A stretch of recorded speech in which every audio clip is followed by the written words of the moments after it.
네, 이 시간에 이제 저와 복음을 계속해서 나누시겠는데요. 본의 아니게 저번 주에 이어 졸음이 쏟아지는 이 시간에 함께 복음을 나누게 됐습니다. 근데 지난 시간에 제가 기억나시나요?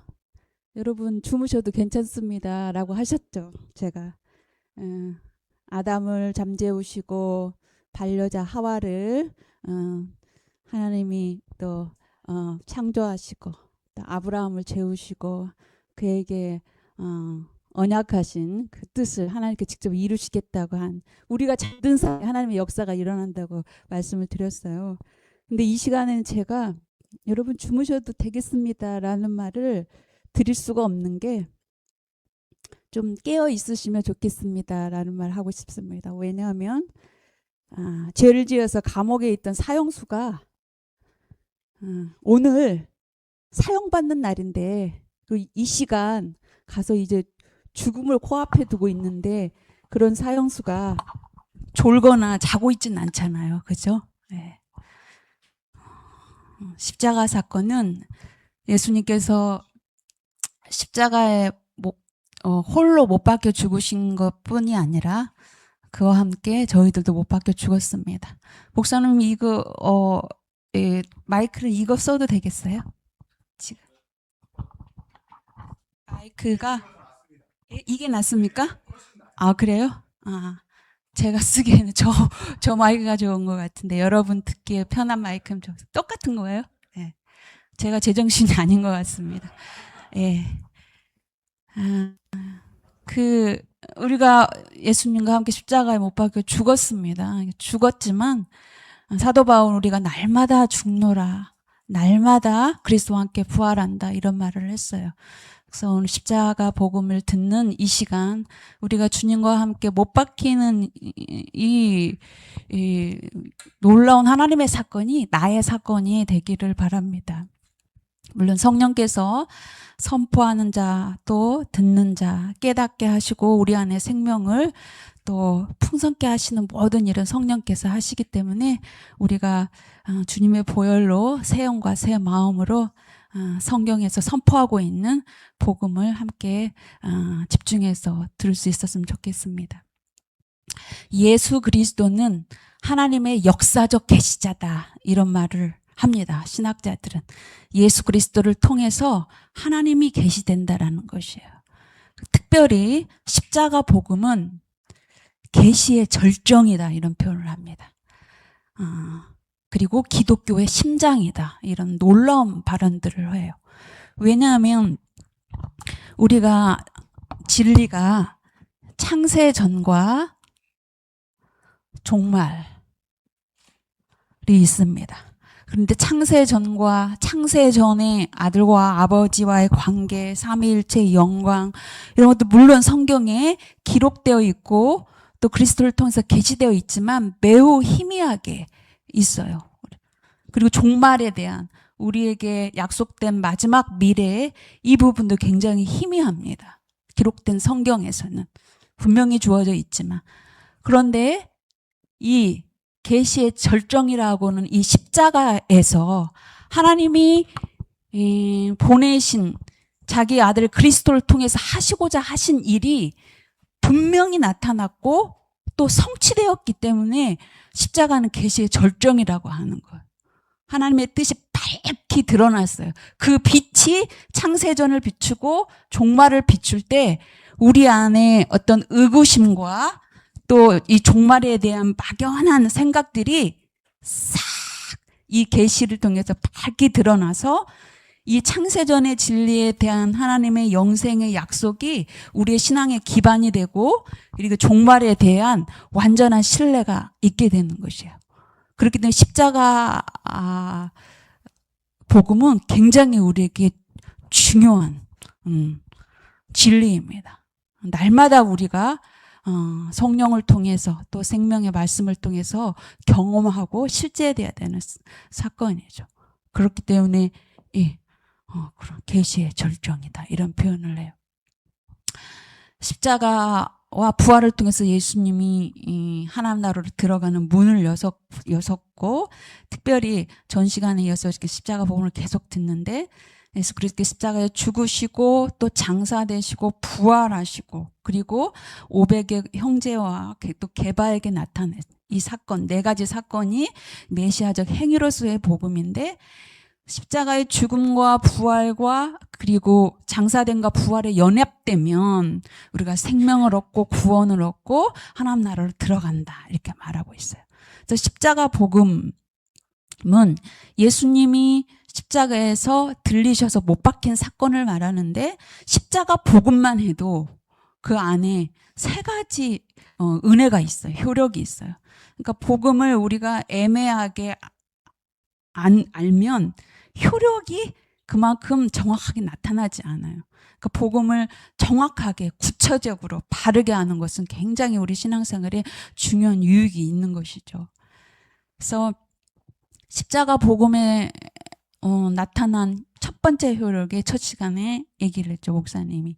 십자가에서 예수님이 죽으시되 흘리신 보혈로 우리의 어떤 옛사람, 죄의 세력이 옛사람을 지배하여 우리 죄의 몸에 저질러진 모든 행위들이 그의 보혈로 용서를 받고 정결함을 입었다고 얘기를 합니다. 또 십자가의 보혈은 또 우리 안에 내재된 부정성을 벗어버리게 하고, 또 하나님의 사랑받고 거룩함, 택하신 자답게 사랑과 온유와 뭐 이렇게 오래 참음과 겸손과 국률의 옷을 입게 하는 효력이 있고, 또 보혈을 힘입어 날마다 하늘 성소에 들어가서 우리가 하나님 아버지와 생명의 교제를 할 수 있도록 효력을 발생하는 복음이 보혈의 복음이에요. 뿐만 아니라 이 십자가 복음은 계속해서 죄의 세력이 지배를 받는 옛사람의 죽음을 통해서 죄 짓는 우리 죄의 몸이 장애 판정을 받아서 더 이상 죄에 대해서 반응하지 않고 죄로부터 해방되는 그런 놀라운 효력이 있습니다.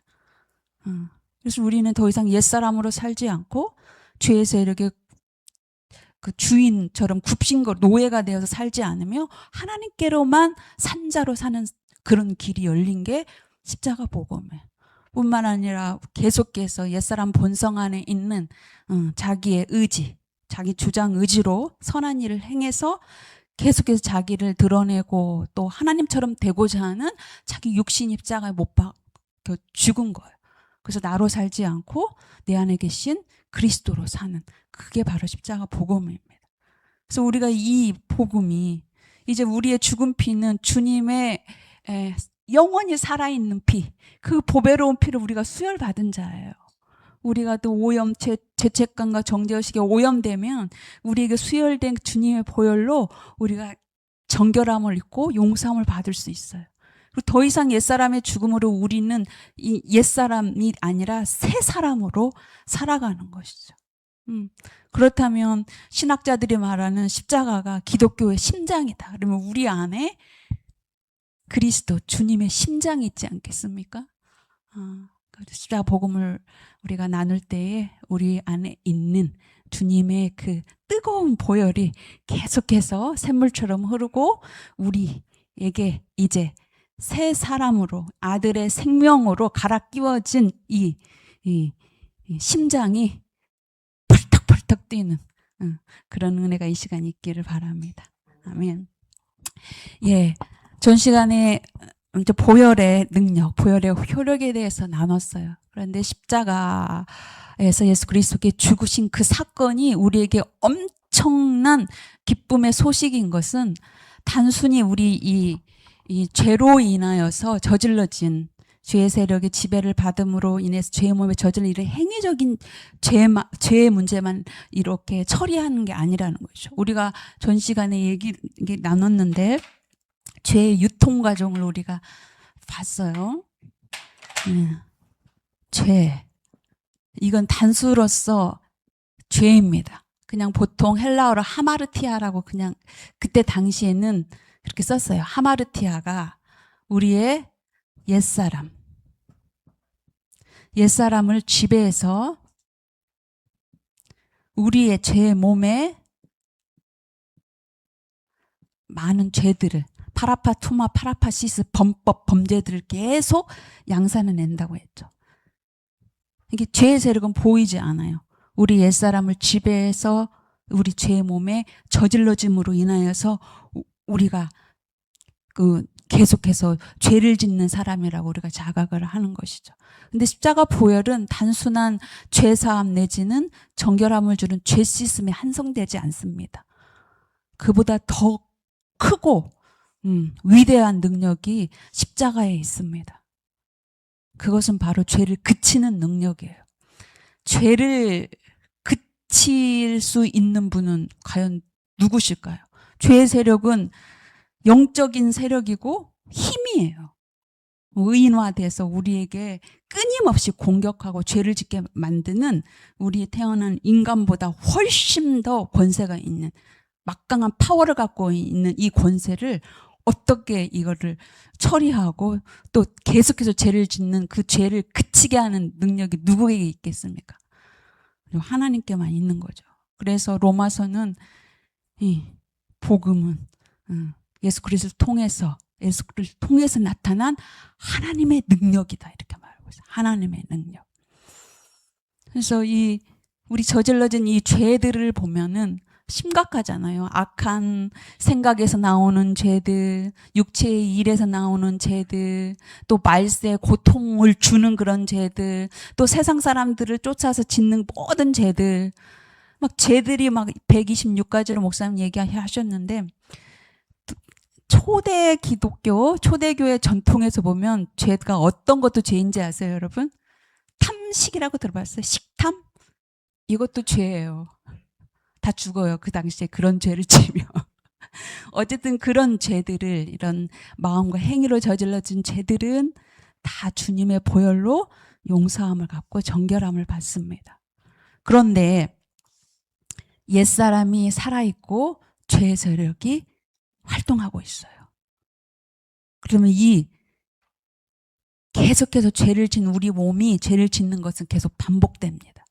죄 짓고 또 용서받고. 물론 이 행위적으로 드러난 죄들에 대해서는 성경에서는 토설하라, 자백하라.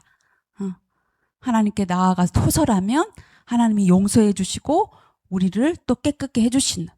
그렇지만은 이것이 계속 죄의 세력이 처리되지 않고 옛사람이 살아있는 동안 이거 계속 반복되는 행위들로 인해서 우리 양심이 손상받습니다.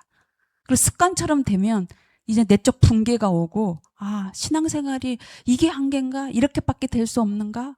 내가 교회를 다니고 봉사로 열심히 하는데 이 죄의 문제가 처리되지 않아서 죽어야 끝났는가? 이렇게 포기하고 마는 것이죠.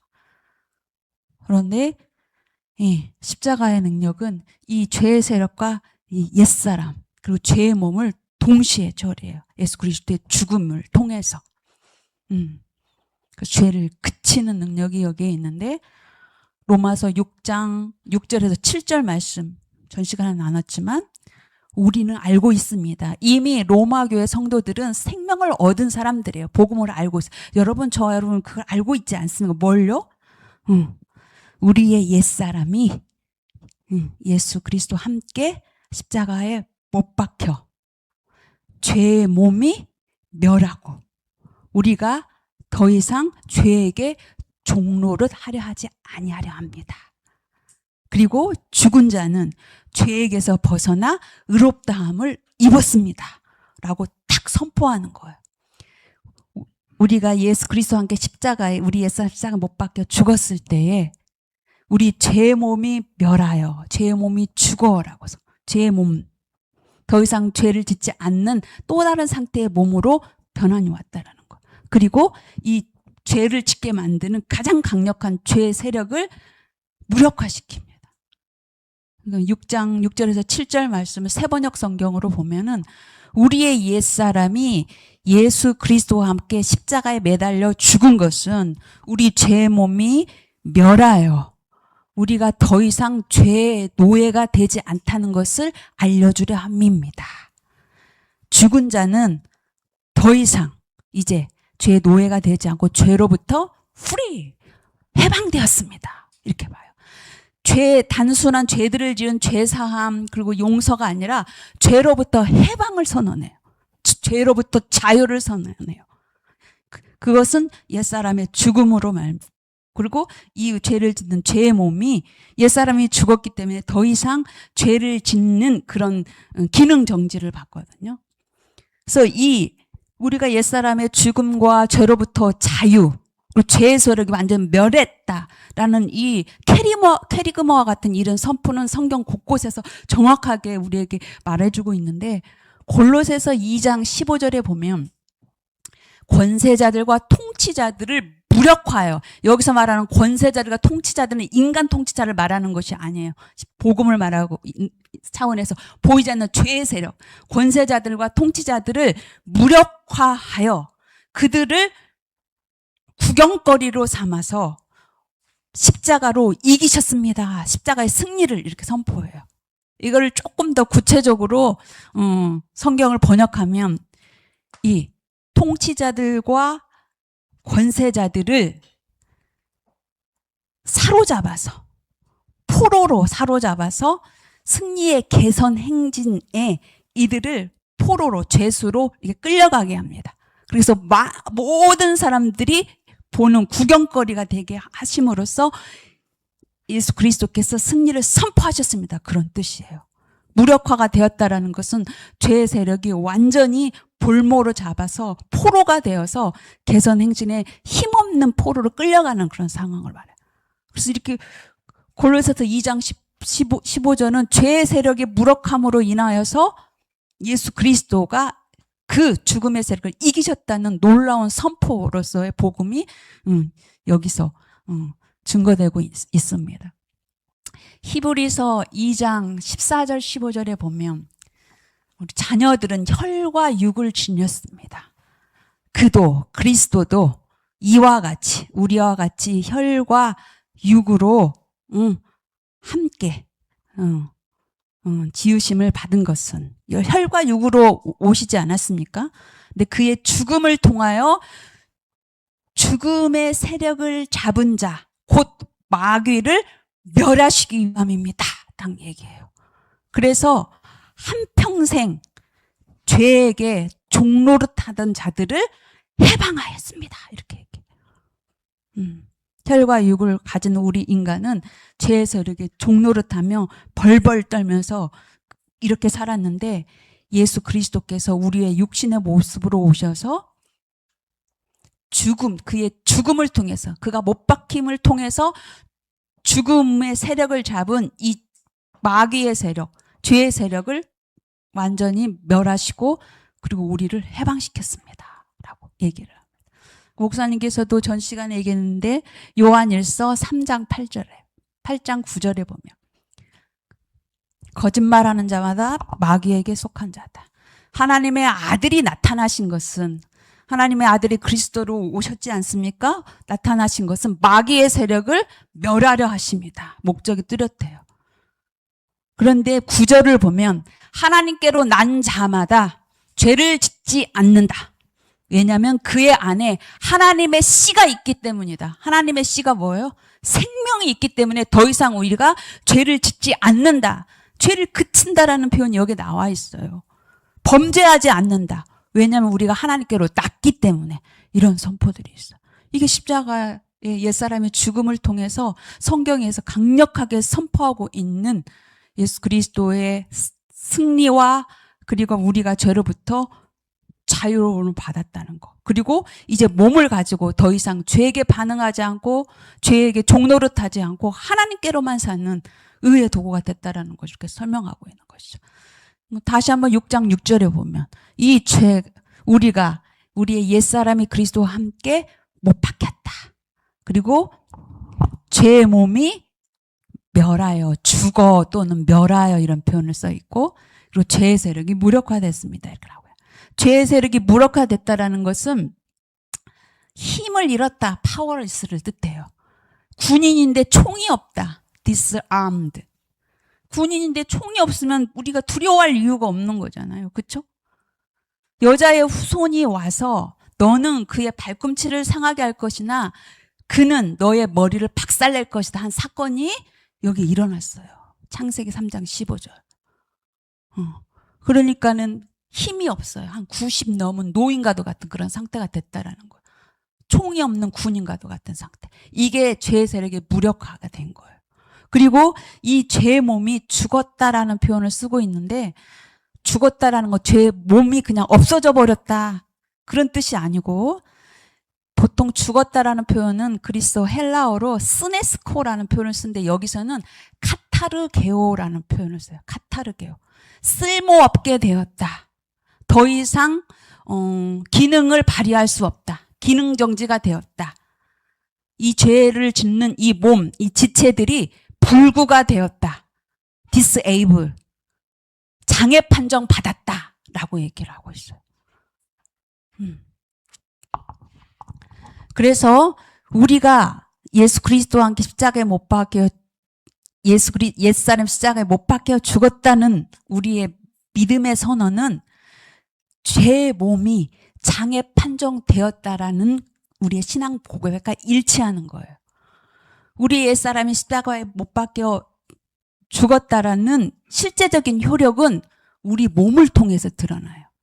죄의 몸이 계속 살아서 움직이면 하고 싶은 거 다 하고 죄가 원하는 대로. 왜냐하면 우리 옛사람이 못 박혀 죽었기 때문에 죄의 몸은, 죄의 세력은 이제 우리 죽을 몸을 계속 지배하려고 하거든요. 그러면 이 십자가의 옛사람의 죽은 효력은 몸을 통해서 드러나게 되어 있습니다. 우리가 우리 몸이 장애 판정되었다라고 여기고, 나는 더 이상 죄에 대해서 반응할 수 없고 죄 지을 수 있는 몸이 죄 지을 수 없는 몸이 되었다라고 여기고 그대로 살면 되는 거예요. 이게 믿음이에요. 옛사람의 죽음은 죄의 몸에 장애 판정되었다라는 그 믿음과 동일합니다. 그렇기 때문에 옛사람이 죽었다라는 그런 이 믿음의 이 선포가 죄의 몸에 대해서 확실히 우리에게 장애받은 장애자의 실제로 드러나지 않으면 굉장한 괴리 현상이 일어나는 거죠. 십자가의 사건이 잘못된 건지 아니면 우리의 믿음이 잘못된 건지, 그런 문제가 발생한다는 거죠. 그래서 여러분, 이 복음은 캐리그마라고 하잖아요.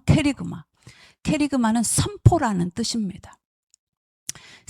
성경에서 보통 이렇게 스토리로 나오는 패시지들이 있고 설명 구절들이 있고 여러 가지 문학 형태의 텍스트들이 있어요.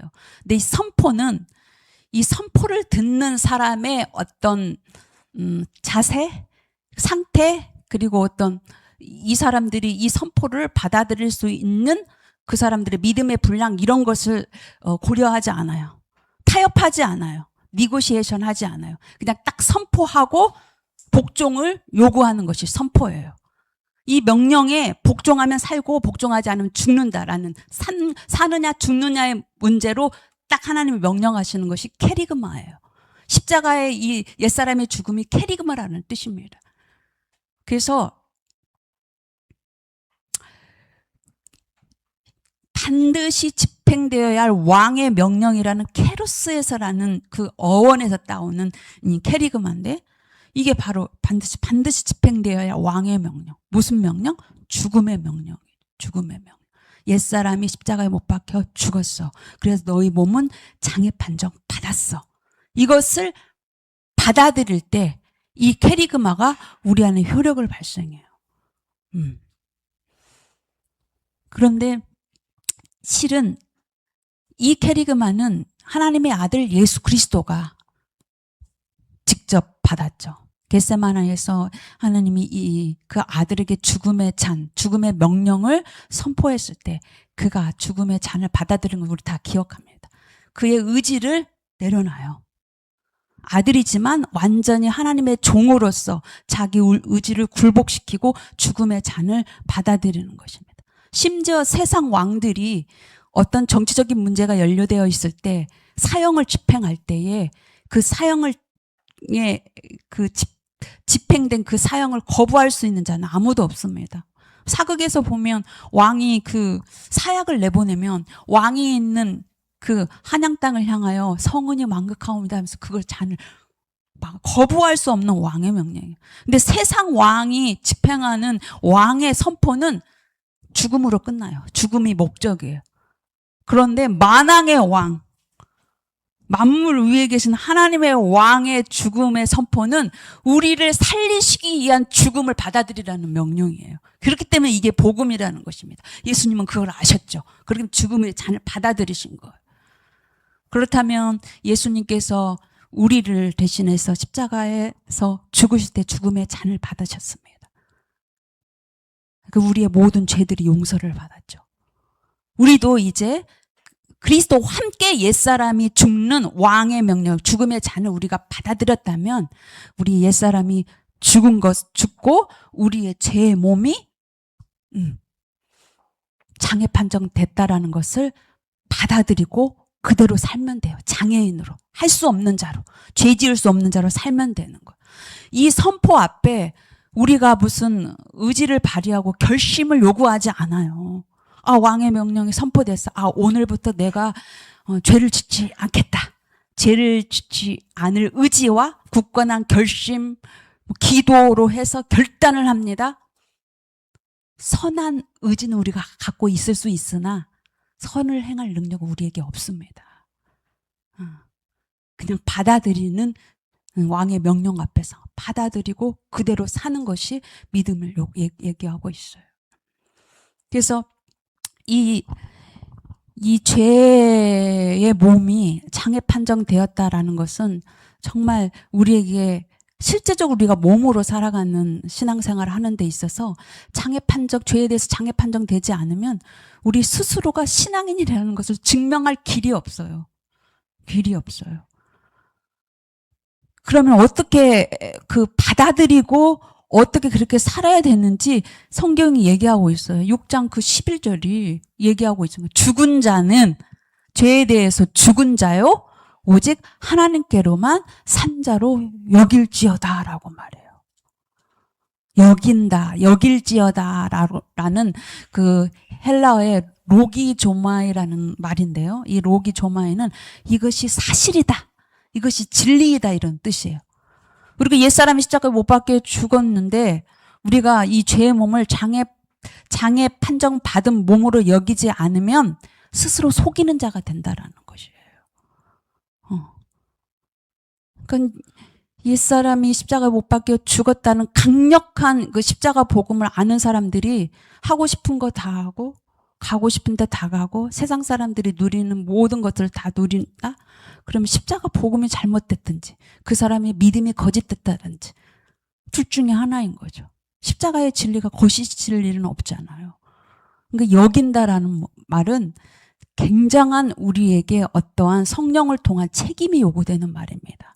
우리는 죄에 대해서 죽었습니다. 죄는 더 이상 우리 주인이 아니기 때문에 그 앞에 굽실거리고 종로를 할 필요가 없습니다라는 선포와 함께 오직 하나님께로만 산 자로 여겨주자다 이렇게 얘기를 하고 있어요.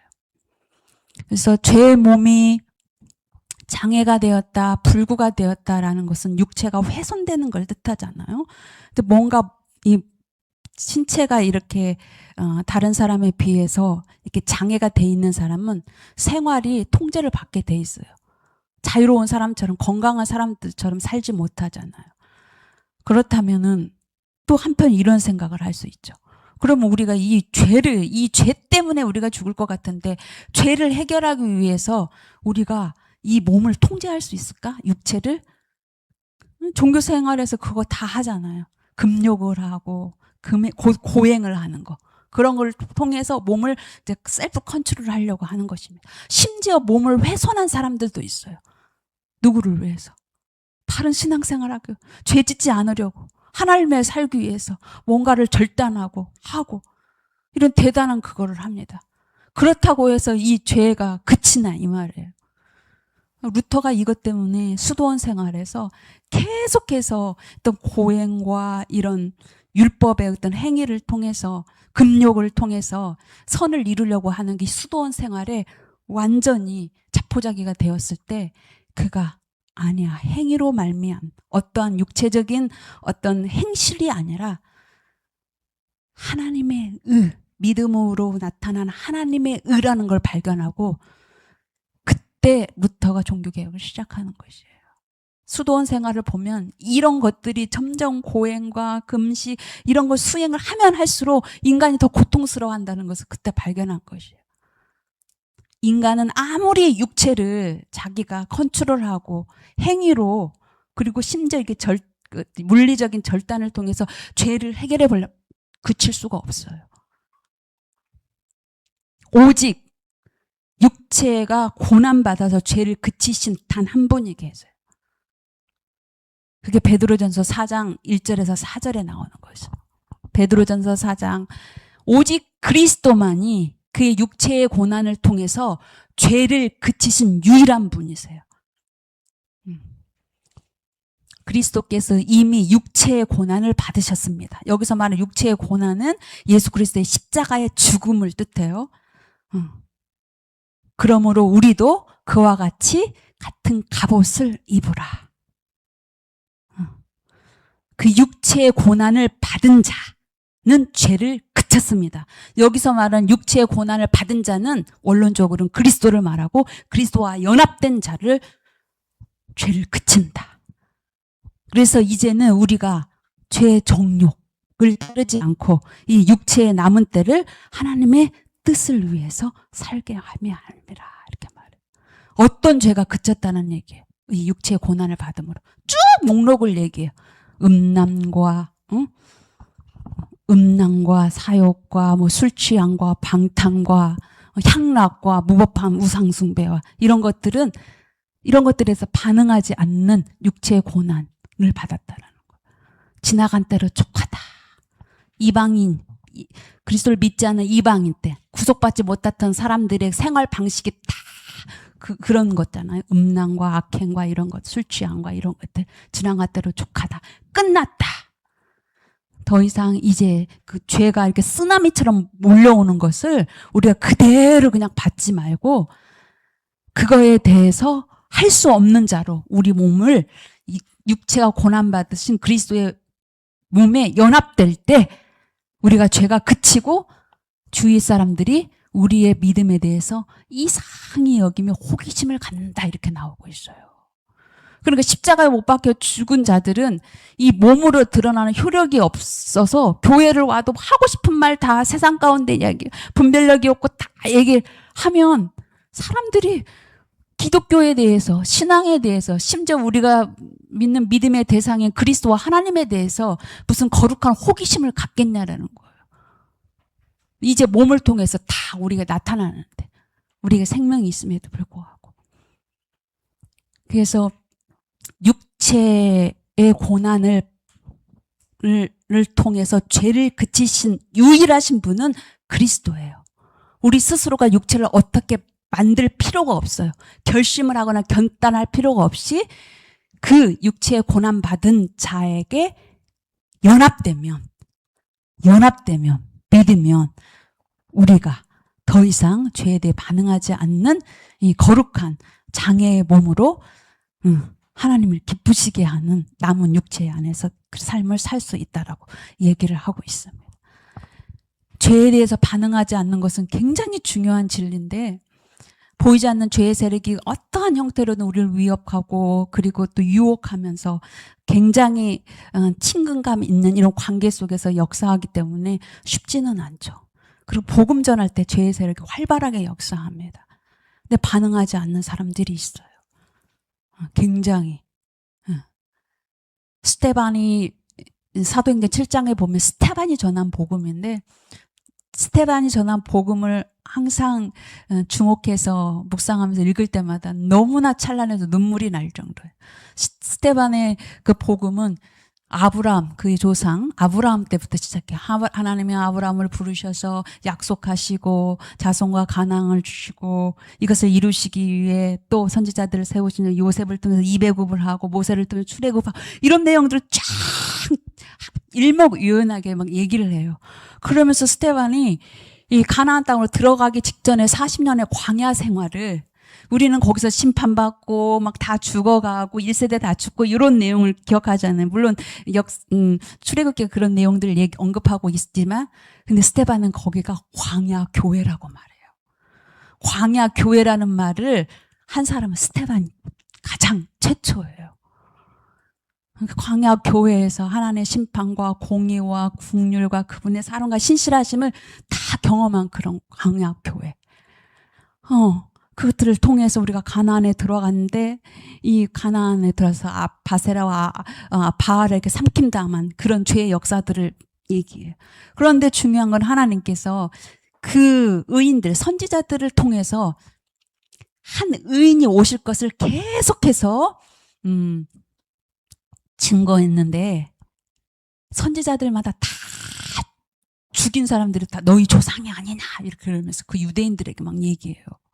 그러면서 그 의인이 왔는데 너희들이 그를 살인하고 죽였도다 이렇게 하니까 바리새인들이, 거기서 유대인들이 눈이 돌아가요. 살기가 등등해서 막 이를 갈아요.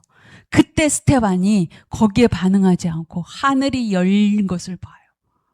그래서 하나님의 아들이 하나님 우편에 있는 것을, 서 계신 것을 내가 보고 있노라. 그러니까 유대인들 거기서 폭발해서 돌을 던져. 그때 스테반은 죄에 대해서, 사람에 대해서 반응하지 않고 그 돌을 던져서 얻어 터져가는, 완전 육체가 고난당한 그리스도께 연합된 그것을 확실히 증거해요. 스테반의 마지막 한마디가 뭐예요? 주님, 저들을 용서하여 주옵소서. 예수님께서 하신 마지막 말. 이게 그리스도의 육체의 고난에 완전히 연합된 사람들은 자기가 피 터지듯 죽어갈 때 그 효력이 나타나는 것이에요. 히브리서 11장 24절에서 26절은 모세에 대한 얘기입니다. 믿음의 선진들을 쭉 얘기하면서, 모세는 장성하여서, 그가 장성했을 때 바로의 공주의 아들이라 칭함받음을 거절하고 이미 세속의 포지션을 거절했어요. 그리고 자기 백성과 고난받기를, 죄의 낙을 즐기는 것보다 더 좋아했다. 여러분, 죄를 사람들은 왜 짓냐 하면 거기에 쾌락이 있기 때문에 즐기는 거예요. 숨어서도 죄를 짓고. 사람들이 그런 말 하잖아요. 내가 사는 낙이 있어야 살지.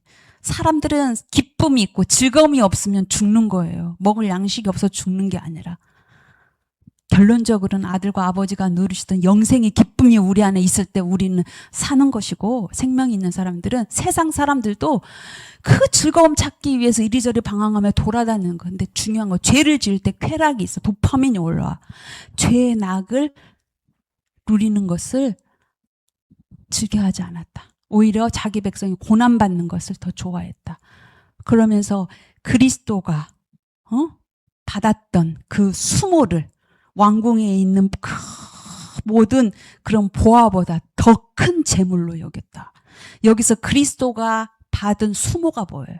베드로전서가 말하고 있는 예수 그리스도께서 육체로 고난받으신 그 수모를 말해요. 모세는 그 예수 그리스도의 육체의 고난에 연합되었기 때문에 세상에 있는 낙, 죄에서 오는 그런 쾌락, 그 어떤 보화, 그 왕궁의 포지션, 이거 다 사도 바울처럼 배설물로 여긴 거예요. 왜요? 위에 계시는 분의 상주심을 바라봐. 그 상이 뭡니까? 오실 그리스도를 통해서 주시는 생명입니다.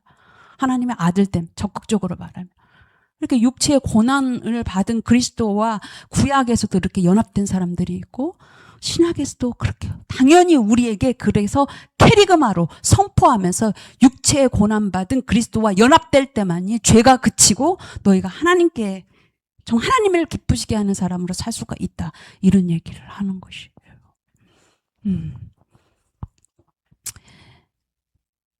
그런데 여러분, 이제 우리가 더 정확하게 좀 나누고 싶은 것은, 이제부터는 우리 옛사람의 십자가 못 박혔기 때문에 이제 죄의 세력이, 이 옛사람이 지배할 수 없기 때문에 힘을 잃었는데도 계속해서 이제 몸을 상대로 우리를 지배하려고 합니다. 그런데 이 몸이 성경에서 말하는 몸이 얼마나 중요한지를 우리가 알아야 돼요. 고린도서 6장 19절 20절에서 너희 몸은 너희 것이 아니다라고 얘기해요. 하나님께로부터 우리가 받았다. 그래서 너희 안에 성령이 계신 줄을 너희가 알지 못하느냐? 성령은 우리 영에 거주하시는 분이 아니라 우리 몸에 거주하시는 분이에요. 인격적으로 활동하시는 분이고, 너희 몸은 값으로, 아들의 죽음값, 피값으로 사신 하나님의 것이니, 하나님의 소유니 너희 몸으로 하나님께 영광을 돌리라, 이렇게 얘기를 해요.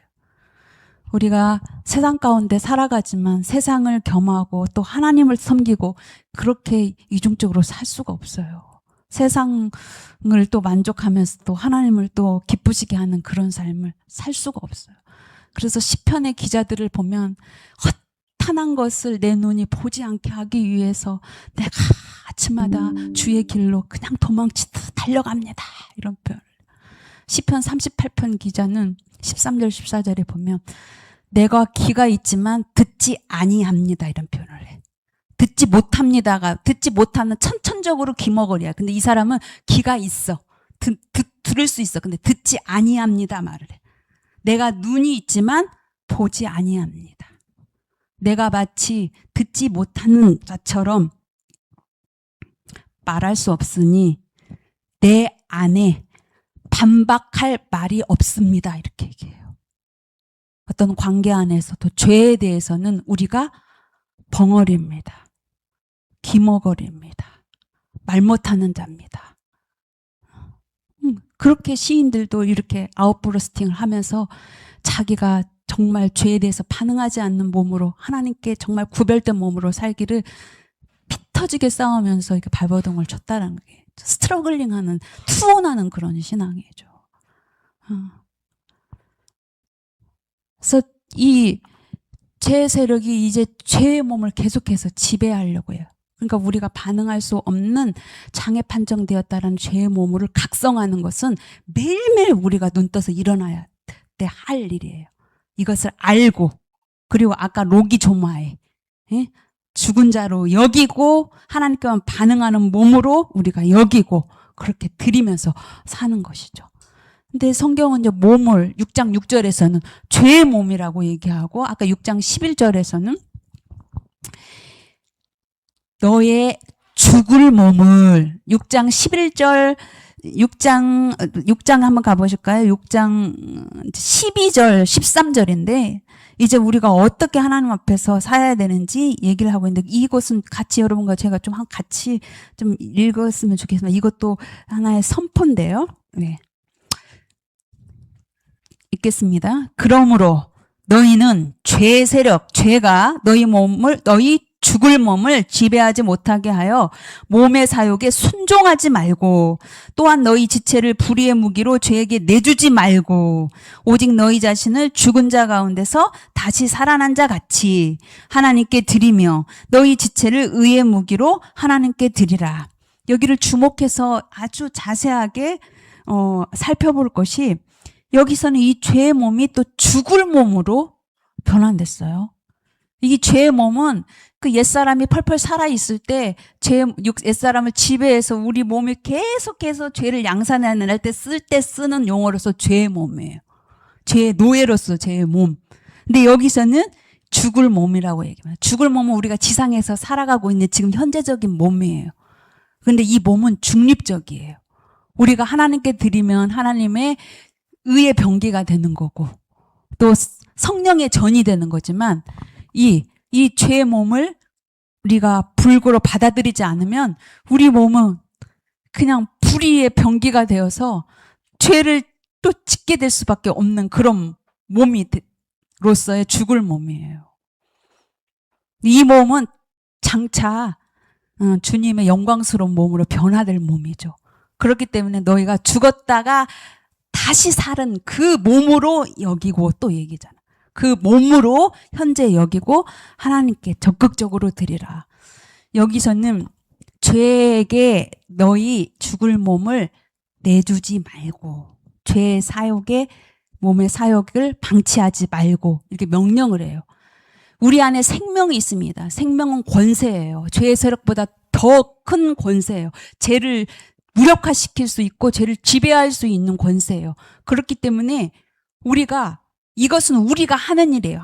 우리가 하나님께 기도할 문제가 아니라 하나님 이제는 우리가 죄를 이길 수 있게 이 몸을 죄에게 내어주지 않게 해 주십시오가 아니라 할 수 있어요. 우리 안에 생명이 있기 때문에 우리 몸을 죄에게 내주지 않고 몸의 사욕에 우리가 방치하지 않고 그 비결이 뭐예요? 가만히 놔두지 말고 계속해서 하나님이 기뻐하시는 일에 우리 몸을 드리라는 거예요. 주의 일에 봉사하고 가장 중요한 건 이 몸으로 제일 먼저 아침마다 일어났을 때 파레시아를 준행하는 거예요. 주님의 보혈로 열어놓은 하늘 성소로 들어가서 하나님과 생명의 교제를 하고 이 몸으로 하는 거잖아요. 몸으로. 물론 우리 안에는 영혼이 하나님과 생명의 기쁨으로 충만케 되는 걸 보이지 않는 영적인 거지만 우리 몸을 말씀 앞으로 가게 하고 말씀 앞에 엎드리게 하고 이 다 몸으로 하는 겁니다. 신앙생활의 관건은 이제 몸이에요. 몸. 왜냐하면 너희가 죄의 법 아래 있지 않고 은혜 아래 있다. 너희가 생명을 얻었다라는 거예요. 더 이상 죄의 지배를 받지 않는데 왜 계속해서 죄의 지배를 받으려고 하느냐. 그래서 성경은 참 몸을 굉장히 우리에게 중요하게 생각하는데 이 몸에 대한 연구는 모든 인간을 연구하는 철학 사조에서 굉장히 중요한 하나의 이슈예요. 몸. 그래서 이 몸, 여기서 말하는 이 6장 12절에 보면은 너희 죽을 몸을 지배하지 못하게 하여 몸의 사욕에 순종하지 말고, 여기서 몸의 사욕이라는 말이 또 나와요. 우리의 몸을 지배하는 이 죄의 세력은 외부로부터 오는 자극이에요. 자극. 그런데 이것에 반응하는 이 몸의 사욕은 우리 속에 계속해서 나오는 정념이라고 해요. 정념. 그러니까 서양 철학사의 아버지라고 할 수 있는 플라톤 이후에 이 몸을 굉장히 연구했는데 이 몸을 그 사람들은 몸은 좀 하등하고 정신, 이성은 우월하다 이렇게 말했어요. 이 사조가 우리 초대교회에 들어왔어요. 기독교에. 그래서 교회 안에 영지주의가 들어온 거예요. 영지주들은 몸은 약하다, 허약하다, 더럽다, 추하다, 악하다. 그러니까 몸을 만대로 썼잖아요. 영지주의자들. 그런데 정신은 고상하다. 영지주의자들 때문에 교회가 막 황폐화되고 그랬었죠. 그런데 성경은 몸을 굉장히 중요하게 너희 몸은 성령의 전이다. 하나님이 뜻하시고 기뻐하시는 산 제물로 너희 몸을 드리라 이렇게 얘기해요. 우리가 살았을 때나 죽은 이후에도 너희 몸으로 주를 기쁘시게 하라 이런 얘기예요. 마지막 심판 때에 가서는 우리 몸의 행실로 저지른 것으로 심판을 받는다 이렇게 말해요. 몸이 굉장히 중요하죠. 철학자 중에 굉장히 몸 철학의 대가라고 볼 수 있는 사람이 스피노자인데, 이 스피노자 이 사람은 원래 유대인이에요. 근데 이 사람이 이 서양 철학사를 완전히 뒤집었어요. 지금 몸을 지배하는 정신, 몸보다 우월한 정신, 몸과 상관없는 정신, 이 사조를 완전히 거부했어요.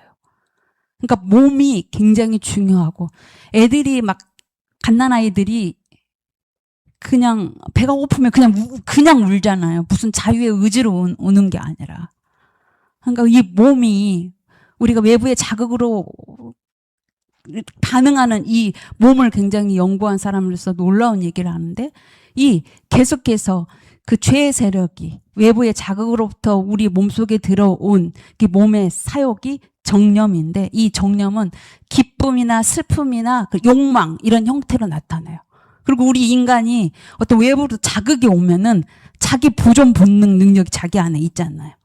그러면서 우리 신체를 통해서 연결된 신체를 통해서 방어를 한다든지 아니면 적극적으로 그거를 밀어붙인다든지 이런 행동들이 우리 몸을 통해서 나타나요. 만약에 자기가 정념이 들어와서 자기가 그 어떤 것을 쾌락을 추구하고 싶고 그걸 하고 싶어. 그러면 우리 눈과 이 손이 자동적으로 나간다 이 말이에요. 이것을 방치하면 악행을 주도하면서 그냥 막 나가는 거예요. 그래서 스피노자도 이런 표현을 했어요. 이럴 때 이걸 극복할 수 있는 유일한 비결은 뭐냐? 철학자로서는 이런 얘기를 합니다. 이런 정념이 딱 들어왔을 때 특별히 부정적인 정명, 욕망 같은 그런 게 들어왔을 때 이 내 안에 들어오는 정념을 가지고 있는 나라는 존재가 누구인지 먼저 자각하라는 거예요. 내 자기 원인이 누군지. 우리 인간은 자기 원인이 자기 스스로 있다고 생각하는데 그렇지 않잖아요. 우리 이 땅에 태어나고 싶어서 태어났어요. 태어나고 보니 내가 누구 집에 있고 내 이름도 정해져 있고 우리 그리스도 안에서 하나님을 믿는 우리의 자기 원인은 다 하나님께 있어요. 조금 더 쉽게 더 얘기하냐면 내가 누구인지를 그리스도 안에서 자각하는 거예요. 뭔가 정념이 딱 돌았어. 내가 누구지? 나는 하나님의 사람이지. 하나님의 아들됨을 받았지. 내겐 생명이 있지. 그래서 나는 주의 일을 하지. 나는 복음 전도자야. 나는 목사야.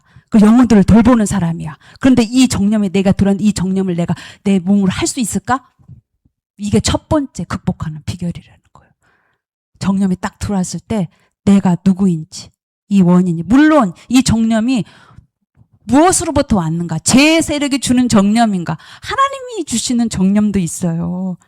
우리 안에 어떤 기쁨, 그리고 애통하는 마음, 또 열정 이런 것은 하나님이 주시는 그런 좋은 생각들이죠. 우리 지체 속으로 들어오는 것들. 그러니까 이게 뭔가 우리 안에 이런 것들이 딱 들어왔을 때 이 몸의 지체로 그냥 내닫듯이 하고 싶은 대로 하는 게 아니라 할 수 없는 자라는 자각, 죄에 대해서 장애 판정 받았다라는 자각과 함께 내 존재, 새로워진 존재가 누구인지. 난 옛날 세상 가운데 사람이었어. 죄 짓는 사람이었어. 죄를 더 좋아했던 사람이었어. 그렇지만 지금은 내가 누구인지. 하나님의 사랑받고 또 하나님의 거룩하심을 받고 하나님을 택함 받은 자라는 것을 생각하면 정념이 멈춥니다. 물러갑니다. 그리고 여기서 멈추지 말고 하나님의 일을 하면 되는 거예요. 실패했던 사람이 있잖아요.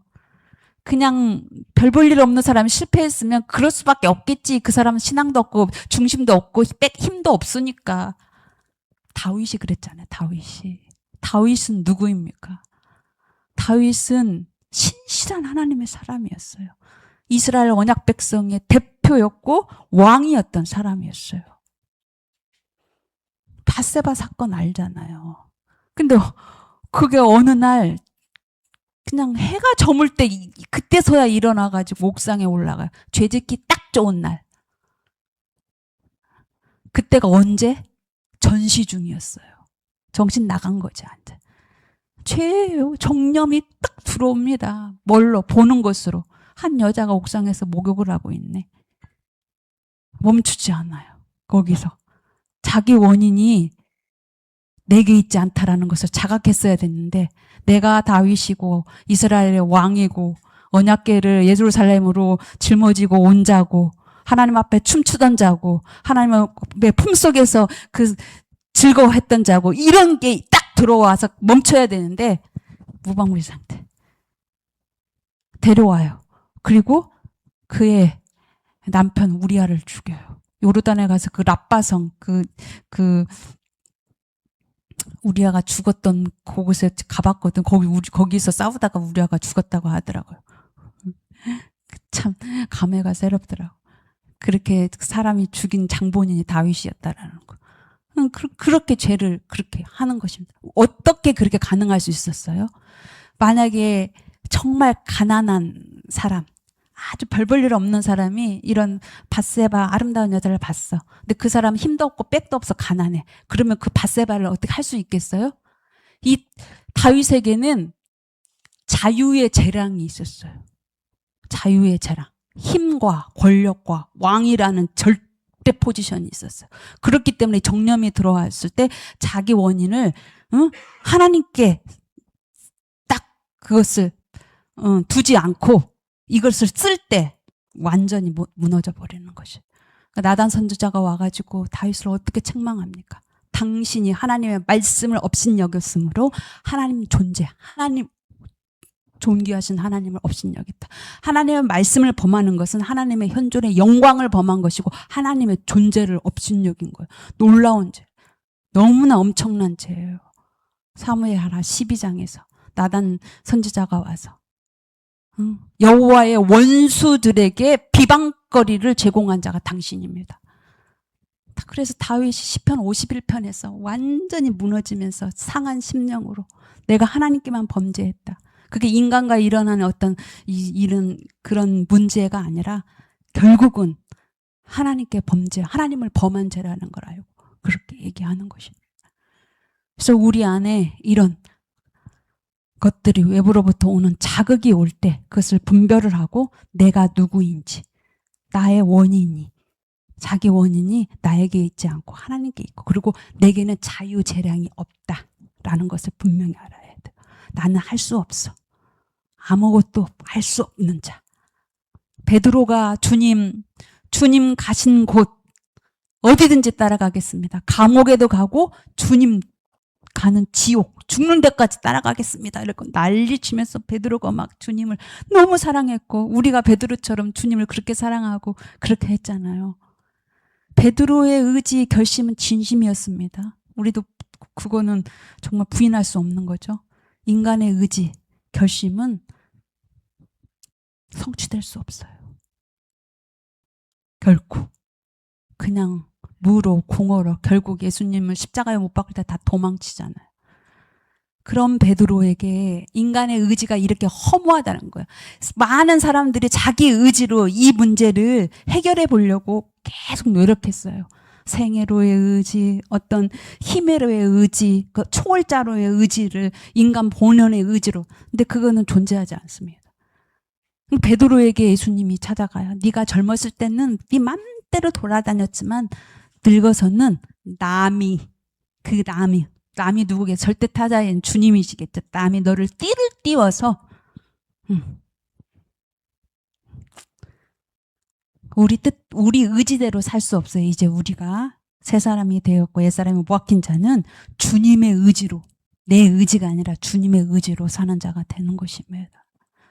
그래서 옛사람이 십자가에 못 박혔다라는 이 십자가의 복음은 죄를 그치는 능력이에요. 죄에게 너희 죽을 몸, 이 몸은 장차 부활해서 영광스러운 몸으로 현재 우리가 여기고, 이걸 죄에게 내주지 말고, 몸의 사욕을 따르지 말고, 내가 정말 하나님이 기뻐하시지 않는 그 일에 내 지체를 내어주지 않겠고 하나님께로만 드리는 의의 병기로 하나님의 성전으로 살겠다 하는 그런 의지예요. 이게 주님이 하신, 아버지께 드린 완전한 절대 복종이죠. 이게 캐리그마입니다. 이 명령. 이것을 받아들이고 그렇게 하면 우리가 죄를 그치는 능력이 우리에게 효력을 발생해요. 보통 이제 요한복음은 영생의 현재성을 얘기하고 있습니다. 우리가 예수 그리스도를 통해서 죄사함을 받고 영생을 얻으면 하나님과 직접 바로 교제할 수 있는 그런 은혜가 현재 임해요. 당연히 비대면 교제로 말씀을 통해서 우리가 이렇게 또 예배를 통해서 성례제를 통해서 주님과 교제를 하지만 하나님의 그 무한한 영광 속에 있는 그분의 사랑과 신실함 충만히 받는 그런 교제가 우리가 시작되죠. 그런데 대부분의 이제 공간복음서는 이제 죽음 이후에 죽어서 가는 영생에 대해서 얘기를 많이 하고 있어요. 그러면서 더 강조되는 것이 뭐니? 이 땅에서 살 때 죄와 싸우되 피 흘리기까지 싸우라는 그런 메시지가 포함되어 있어요. 마가복음 9장 43절 이하에 보면 너희 두 손이 죄를 범하면 찍어버려라. 장애인으로 영생에 들어가라. 멀쩡한 두 손으로, 두 발로, 두 눈으로 꺼지지 않는 지옥불로 들어가는 것보다 낫다. 여기서 장애인으로, 또 다리 저는 자로, 그리고 한 눈으로 우리 이 몸을 장애인으로 받아들일 때 먼저 여기서 영생을 경험하고 주님 품에 안겼을 때 주님이 우리를 무엇을 보시고 우리를 알아보시겠어요? 우리에게 주님의 스티그마가 있어야 되잖아요. 육체의 고난받으신 그분의 몸과 같은 우리의 몸이 그분의 면류관이고 그분의 기쁨이고 우리를 알아보시는 유일한 증거라는 거예요. 우리가 그리스도와 함께 십자가 못 박겠다는 우리 안에 그리스도의 흔적, 그분의 상흔, 스티그마가 있어요.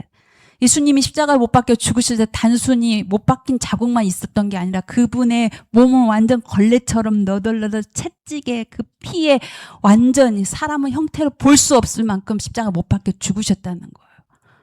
우리가 그 그리스도와의 연합을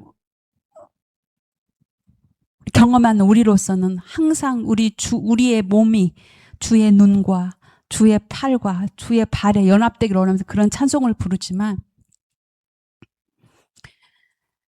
우리의 이 심장이 그 그리스도의 심장이 되지 않으면 예수님이 육체 가운데 찢기심에서 당했던 그분의 흔적을 우리에게 담아낼 수가 없어요. 죄와 반응하지 않는 이 죄의 불구로 사는 몸은 아무것도 안 하고 가만히 있을 때 죄에 대해서 반응하지 않는 효력을 보는 게 아니라 피터지게 죄와 싸우면서 복음을 전하면서 그리고 하나님께 적극적으로 쌀 때 우리 안에 이 상흔이 나오게 됐어요. 스데반처럼 돌로 얻어 터지는 그 영광의 흔적을 갖고 주님을 만날 때 그때 주님이 우리를 스데반처럼 영접하시고 우리를 알아보시고 네가 나와 같구나 하면서 바라보는 거예요. 옛사람이 십자가 못 박혀 죽어서 장애된 이 몸이 오늘날 교회에 이 복음이 들릴 수가 없어요. 열심히 일은 하는데 다른 문제가 있어요.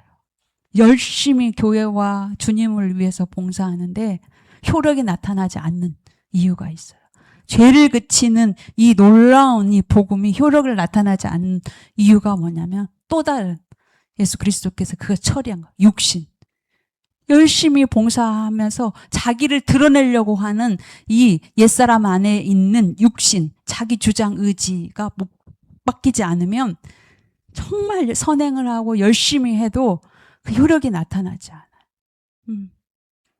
그래서 두 번째 그 십자가의 방면의 그 효력은 옛사람의 죽음으로 인해서 죄의 세력이 완전히 무력화되어서 우리가 더 이상 죄에 대해서 이제 반응하지 않아도 돼요. 무서워할 필요도 없어요. 이미 무력화됐어요. 물론 죽지는 않았습니다. 마지막 주님의 재림의 때에 이 사망의 세력은 그때 완전 멸망해요. 고린도전서 15장 24절 이하가 이 종말장이거든요. 그때 이 죄의 세력은 완전히 패망다는데 지금은 무력화된 상태예요. 그래서 이 죄의 몸을 불구로 해서 하나님의 성전으로 삶을 사는 이게 십자가 방면 두 번째 효력이에요. 세 번째 효력 가장 중요한데 육신을 말합니다. 육신. 사도 바울은 육신이라를 십자가에 못 박혔다라는 말을 써요. 이 육신은 사도 바울이 어떤 죄와 연관해서 쓰는 굉장히 중요한 개념이에요. 육신과 몸은 다른 말이에요. 구별해서 사용하고 있거든요. 육신은 헬라어로 사르크스라고 얘기하고 몸은 아까 말했던 소마. 몸은 우리가 지금까지 굉장히 구체적으로 다뤘어요. 이 몸을 하나님께 드리면 의의 도구고 성령의 전이에요. 그러나 이거를 방치하면 계속해서 불의의 병기가 되는 거고 하나님이 거하실 수 없는 그런 몸, 수치스러운 몸이 되는 거죠. 그런데 이 육신은 우리 옛사람 안에 있는 죄악된 본성을 말합니다. 죄악된 본성, sinful nature를 말해요. 근데 사도 바울이 이 죄악된 본성, 육신을 그 죄와 율법과의 상관관계에 있을 때는 굉장히 그가 쓰는 전용 용어 그냥 사르크스라고 얘기를 해요. 이 죄악된 본성은 그냥 악한 일만 계속 저지르는 것이 아니라 선한 일을 행해서 자기를 계속해서 주장하려고 하는 의지다라는 표현을 해요.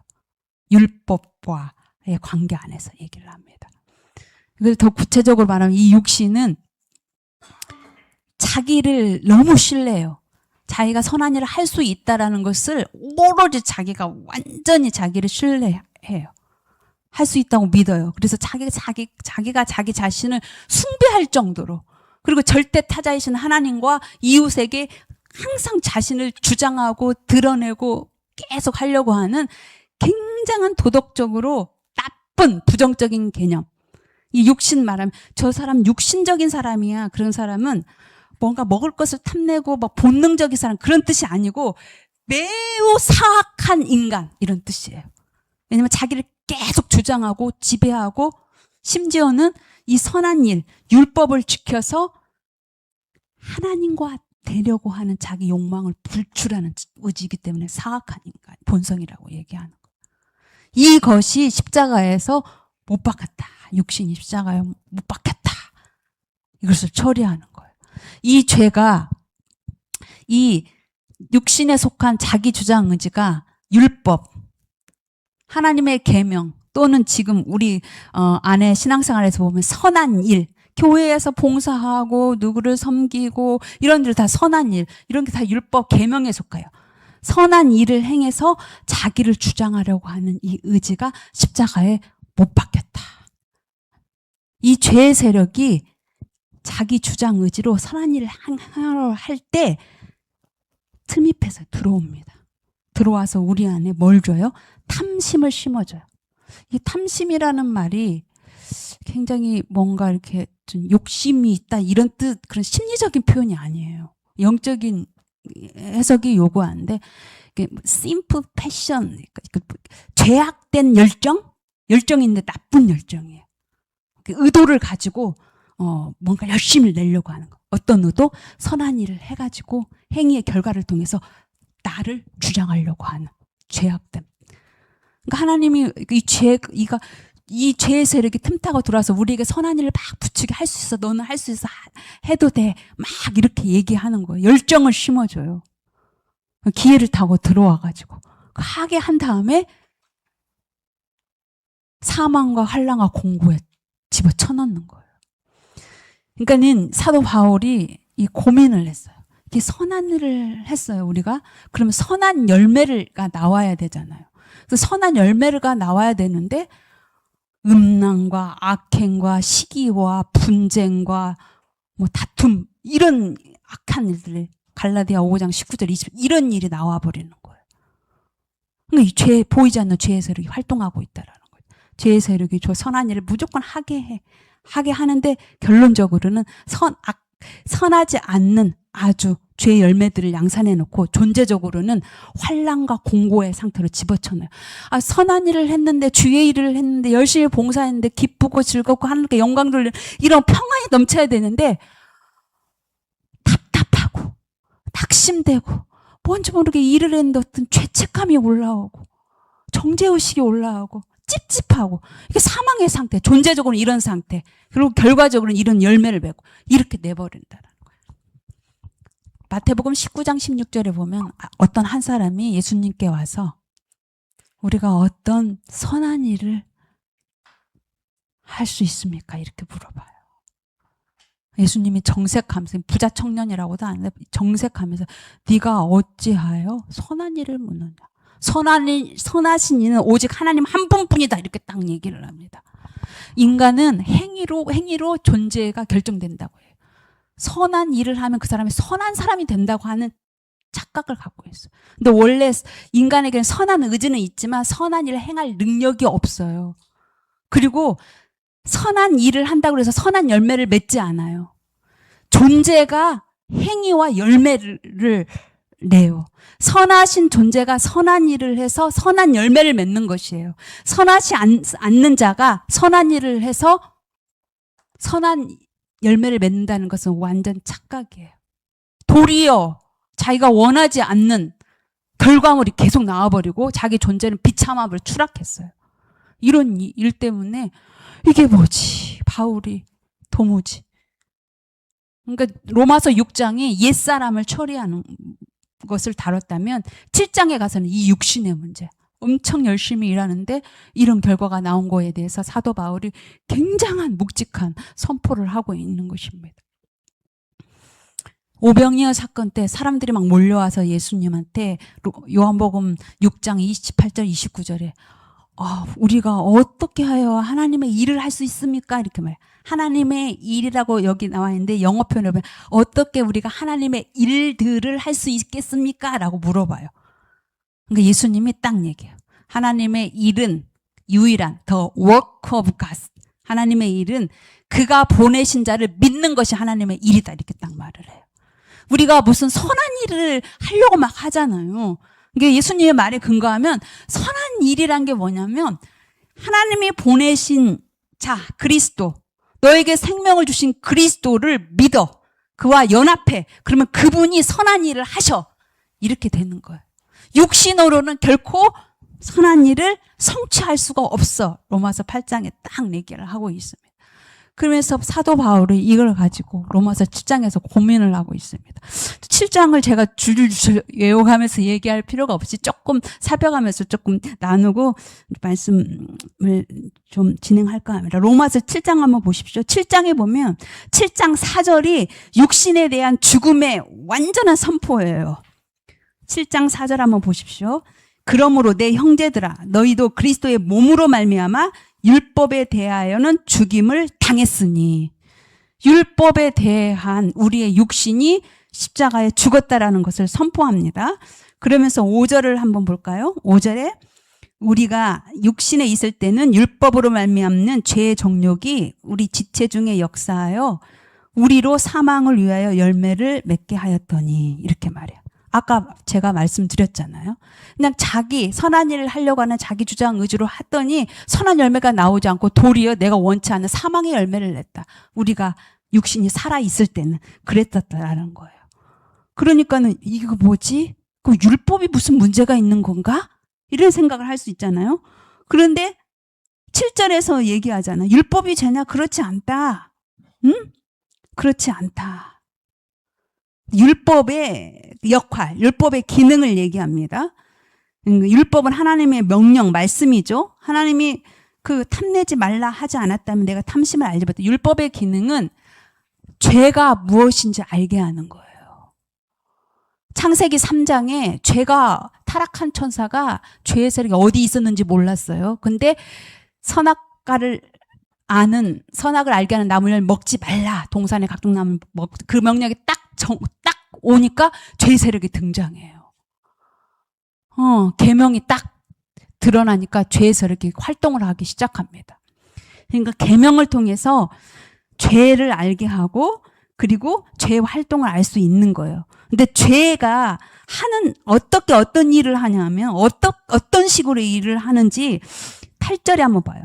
죄의 세력은, 보이지 않는 죄의 세력은 기회를 타서 계명으로 말미암아 내 속에서 온갖 탐심을 이루었다. 이는 율법이 없으면 죄가 죽은 것이다. 이렇게 말해요.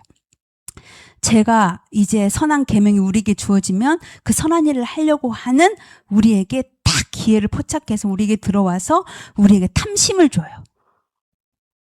그런데 율법이 없으면 죄가 죽은 것이다. 이게 무슨 뜻이냐면 율법이 주어지지 않았으면 죄가 활동하지 않았다. 그런 뜻이에요. 창세기 3장 이전에는 죄가 활동하지 않았잖아요. 율법이 주어지니까 그때 죄색이 드러났다. 그러니까 창세기 3장에서 알아야 될 것은 아담과 하와가 선악과를 먹었다, 안 먹었다, 따먹었다 이게 중요한 게 아니라 계명이 딱 하나님의 명령이 주어지니까 죄가 활동하기 시작했다. 그거를 딱 먼저 봐야 되는 것이에요. 그런 뜻입니다. 보세요. 11절에 같은 말을 똑같이 얘기해요. 죄가 기회를 타서 계명으로 말미암아 나를 속이고 그것으로 나를 사망으로 쳐넣었다. 또 이런 판을 해요. 기회를 타서 8절에도 또 기회를 타서 이게 죄가 하는 이게 전략 중에 하나인데 이게 기회를 타서라는 이 뜻이 헬라어로 아포르마 이런 뜻인데요. 이렇게 격렬한 습격 이런 뜻입니다. 전쟁 용어예요. 전쟁이 딱 시작됐을 때 공격을 구축하기 위해서 진지를 딱 만들어요. 베이스 캠프를 딱 하고 이제 적을 향하여 공격 개시를 하는 그런 상황이라는 거예요. 그러니까 우리가 하나님의 선한 계명을 받아서 그 계명을 지키려고 할 때 스나이퍼 장전을 딱 했다가 딱 우리에게 트리거를 딱 기회를 타가지고 딱 방아쇠를 당기는 거예요. 그럼 열심히 하고도 사망 가운데 가고 열매를 맺는 거예요. 이런 얘기를 계속 하고 있는 거예요. 근데 율법이 문제가 아니라 율법은 선하고 거룩하고 의롭다. 그런데 우리를 이렇게 만드는 것은 죄의 세력이지 율법이 아니다. 이것을 계속 사도 바울은 강조하고 있는 것이에요. 그래서 사도 바울은 7장에 가서 무너집니다. 자기가 그렇게 열심히 했는데 이게 무슨 결과를 낳았지 하면서 내 속에 육신에 선한 것이 없다는 것을 자기가 통감을 하면서 18절에 나는 계명을 지켜서 정말 하나님을 기쁘시게 하고 싶은 그런 원함이 있었는데 정말 하나님이 원하시는 선행을 할 수 없는 자라는 것을 얘기하면서 그가 비명을 지르잖아요. 오호라, 나는 공고한 자다. 나는 정말 하나님을 기쁘시게 하고 싶으나 선을 행할 능력이 없다. 그러면서 하나님 앞에 구원을 요청하면서 그렇게 포효를 하는 거예요. 내가 원하지 않은 그것을 하고 있어. 사망의 열매를 맺은 것이 결국 내가 아니라는 걸 알게 돼요. 내 속에 있는 죄의 세력이 그렇게 나를 그렇게 만들었다라는 것을, 그것을 딱 밝게 보는 것이에요. 그래서 내 속사람으로는 하나님의 법을 즐거워하는데 내 속에 다른 법이 있다. 그러니까 이 말은 우리가 선한 일을 할 때 보이지 않는 죄의 세력이 항상 활동하고 있다는 것을 우리가 항상 알아야 되는 거예요. 그렇다면은 선한 일을 할 필요가 없겠네. 그냥 교회만 다니고 아무것도 하지 말아야 되겠네. 뭐 열심히 하다가 시험 들고는 안 돼. 죄의 세력은 이런 사람은 자기 편이니까 건들지도 않아요. 이 사람은 자기가 그거 하다가 실족하지도 않고 남을 실족할 이유도 없잖아요. 일을 안 하는데. 그럼 이 사람은 암이 걸렸는데 암덩어리만 갖고 있는 자예요. 복음을 알려줘야 돼요. 열심히 하게 하고 그 열심히 일을 할 때 보이지 않는 죄의 세력이 역사에서 이런 열매를 맞기 때문에 그것들을 복음을 알려줘야 돼요. 우리가 열심히 우리 행위로는 하나님의 의를 이룰 수 없다라는 것을 얘기해요. 사도 바울은 자기가 정말 육신으로는 흠잡을 데 없다. 바리새인 중에 바리새인이다. 자기 8일 말에 다 할례를 받았다. 육신을 신뢰하려면 나보다 능한 자가 있겠느냐면서 자기 무슨 이스라엘 족속 중 바리새인의 바리새인 가말리엘 출신 율법으로는 아무런 결점이 없다. 도덕적으로는 죄가 지은 적이 없어. 근데 자기가 그 열심으로 교회의 폭행자예요. 박해자예요. 그렇게 했다라는 걸 얘기해요. 자기 의로 정말 교회를 핍박하고 그리스도를 죽인 죄라는 것을 알게 됩니다. 그러면서 이제는 자기 의가 아니라 하나님의 의가 무엇인지를 자기가 깨달아요. 그래서 그 모든 자기 열심, 자기 했던 것, 모든 유산, 행위로 했던 것을 다 배설물로 여기고 그리스도 안에서 발견되는 것, 그리스도의 의만 자기가 구하는 것이죠. 그러면서 사도 바울이 빌립보 교회를 향하여 자기 주장 의지로 하는 자는 개다, 행악자다. 교회에서 보면은 열심히 하는 사람들이 교회에 분란을 일으켜요. 주님을 사랑하고 교회를 사랑하니까 열심히 하려고 해. 문제는 죄의 세력을 몰라. 자기가 열심히. 그래서 교회 안에도 보면은 라인들이 딱 있어. 조금 이렇게 좀 연약한 자들을 좀 가르치고 훈계하고 그 사람을 이끌어준다고 했다는 그런 사람들이 나중에 영매자 노릇을 하면서 영혼들을 다 실족시키고 이렇습니다. 그러니까 육체를 신뢰하지 말라. 오직 예수 그리스도만 자랑하라. 하려거든 네가 하지 말고 성령으로 봉사하라. 그러면서 사도 바울이 일침을 가합니다. 우리는 우리 행위로 하나님의 의를 이룰 수가 없어요. 우리 안에 계신 성령이 하나님의 의를 이뤄요. 하나님의 법을 성취해요. 이미 그리스도께서 이미 그의 죽음으로 성취했습니다. 근데 우리 육신 십자가 못 박혔다라는 것을 알고 이제는 내가 할 수 없는 자가 됐어. 내가 하는 것이 아니라 주님이 한다는 것을 밝게 알아야 되는 것이죠. 그래서 계속해서 우리가 이 죄의 세력에 속이는 것은 열심히 하면 생산적이고 창조적이고 열매들이 나오니까 그래. 근데 결국 그것을 가지고 완전 영혼을 파괴해버리고 공동체를 파괴하는 게 문제예요. 사도 바울은 그걸 비밀을 알았어요. 그 육신으로 하는 자는 하나님을 기쁘시게 할 수 없고 8장에 하나님과 원수 노릇을 한다. 나는 하나님을 기쁘시게 하려는 결국은 하나님 원수 노릇. 죄의 세력은 하나님을 공격할 수는 없어요. 우리를 공격해서 하나님과 관계를 끊어내고 하나님과 원수되게 하려고 하는 그 목표라는 것이에요. 그래서 갈라디아 2장 우리가 주구장창 외우는 게 내가 십자가에 못 박혀 죽은 것은 나로 사는 것, 그 얘기는 그 전에 16장 율법의 의는 오직 예수 그리스도로 말미암아 율법의 의를 이루는 거지 나의 그 육신, 나의 율법의 행위로가 되는 것이 아니다.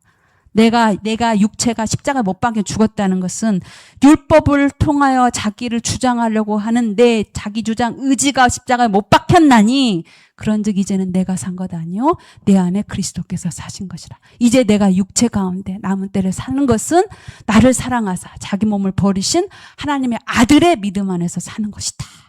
그래서 사도 바울은 이제 내가 하는 것이 아니라, 그래서 우리도 이렇게 무슨 일을 할 때 주님이 하실 것입니다. 주님이 하시고 계십니다. 주님이 하셨습니다라고 끝나야 돼요. 내가 계획하고 내가 하고 있고 결국 내가 성취했네, 그 자랑하네, 하나님 영광 가르치는 거예요. 그래서 사도 바울은 고린도전서 15장 10절 이하에 내가 많은 사도들보다 더 많은 것을 했다. 그러면 죄 세력이 얼마나 역사했겠어요. 그런데 나의 나됨은 하나님의 은혜입니다. 내가 행한 것도 하나님의 은혜입니다. 내가 한 것이 아닙니다. 내가 한 것이 아닙니다. 오직 하나님의 은혜입니다. 내 안에 계신 주님이 하셨습니다. 하나님께서 내게 사랑과 신실하심을 부어주셔서 그것으로 내 안에 계신 성령님이 하셨습니다. 그런 뜻인 것이죠. 그래서 우리가 주의 일을 할 때 교회 공동체 안에서 하나됨을 딱 끊어내는 것은 꼭 내가 돋보이고 내가 주장하고 내가 이끌다가 결국은 이렇게 되는 것이거든요. 감추어져서 내 이름이 드러나지 않게. 에베소서 6장 13절에 보면 모든 일을 행한 후에 바로 서라. 무슨 일을 행하고 나면 평가하고 뭐 잘했네 뭐하네 하다가 결국은 사단이 나잖아요. 무슨 일을 행하고 나면 숨어야 돼. 어디로? 그리스도 안으로. 얼른 그리고 무슨 누가 선한 일을 했으면 주님이 하셨군요. 은혜입니다. 이렇게 나눠야 돼요. 우리 교회가 잘했네, 뭐 했네. 우리가 한 것이 아니잖아요. 그래서 사도 바울은 내가 그리스도의 비밀을 맡은 일꾼이다. 우리 백성교사님도 나눠주셨지만 그 일꾼이다. 정말 오직 구할 것은 충성이다. 복종이다. 여기서 충성, 그 신실함을 얘기하거든요. 신실함. 어떤 상황 속에서도 하나님이 선하시다는 것을 인정하면서 무조건 자기 의지 없이 하나님께 복종하는 행위를 말해요. 여기서 일꾼은 휘페레테스라고 배 밑창에서, 옛날에 고대 때는 밑창에서 사람들이 다 배를 저었잖아요. 배 밑창에서 노젓는 노예를 뜻해요. 의지가 없어요. 위에 갑판에서 그 지도하시는 내비게이터 되시면 오직 주님뿐이에요. 주님이 어디로 갈 방향, 어디로 가는 거 주님이 다 하시는 거지. 노예는 그냥 노만 저으면 되는 거예요. 감춰져 있어요. 그래서 이 옛사람의 죽음과 자기주장 의지는 죄를 그칠 뿐만 아니라 나를 드러내지 않고 성령님이 하시고 주님이 하시는 놀라운 삶, 실제적인 생명의 삶을 우리에게 효력으로 나타내 줍니다. 마지막으로 한 구절을 읽고 마치겠습니다. 요한복음 14장 10절 말씀. 예수님이 자기 주장 의지 없이 어떻게 일을 하셨는지 본인이 고백하는 내용이에요. 놀라운 복음이 아닐 수 없습니다. 예수님이 이렇게 하셨어요. 그리고 이렇게 하셨고 그리고 아버지의 영광을 나타내셨습니다. 14장 10절 다 같이 읽겠습니다. 내가 아버지 안에 거하고 아버지는 내 안에 계신 것을 내가 믿지 아니하느냐? 내가 너에게 이르는 말은 스스로 하는 것이 아니라 아버지께서 내 안에 계셔서 그의 일을 하시는 것이라. 아멘. 그렇습니다. 주님은 스스로 하지 않아요. 우리도 스스로 할 수 없습니다. 주님 품 안에 감추어져서 이제 내가 사는 것은 주님이 사시고 주님이 행하십니다. 라고 고백하면서 모든 일을 행한 후에 주님 품에 감추어지고 바로 선 그런 은혜. 십자가의 어떤 보혈의 효력과 옛사람의 죽음과 자기주장 의지의 그 죽음이 날마다 그리스도 안에서 효력을 발생해서 주님과의 교제뿐만 아니라 하나님을 행하시는 거룩한 몸으로 드려지는 그런 은혜가 있기를 바랍니다. 기도하겠습니다. 하나님 아버지, 우리의 옛사람이 예수 그리스도와 함께 십자가에 못 박혔습니다. 그리하여 죄의 세력은 무력화되고 우리의 죄의 몸은 불구가 되어 더 이상 죄에 대해서 반응할 수 없는 몸이 되었습니다. 이 죽을 몸을 아버지 하나님 죄에게 내어주지 않게 하여 주시고 몸의 사욕에 방치하지 않게 하여 주시고 아버지 항상 반응하지 않고 죄에 대해서는 오직 하나님께로만 드려지는 의의 성전 아버지 하나님 복음의 병기로 드려지게 하여 주시옵소서. 모든 일을 행할 때에 우리 육신이 십자가에 못 박겠다는 것을 알고 죄의 세력이 활동을 하는 것을 밝히 각성하게 하여 주시고 내가 하는 것이 아니라 주님이 하십니다. 하나님의 은혜입니다. 라고 고백하면서 우리의 사람의 죽음과 자기 주장의 의지의 효력이 우리의 생명의 삶의 관건이 되게 하시고 중심이 되게 하여 주시옵소서. 우리 교회와 또 우리 복음의 증인으로 부름을 받은 우리 모두가 십자가 복음의 날마다 연합되어서 아버지 하나님 생명을 얻고 풍성히 누리며 하나님 아버지의 영광을 드러내는 삶 살게 하여 주옵소서. 감사하고 예수님의 이름으로 기도합니다.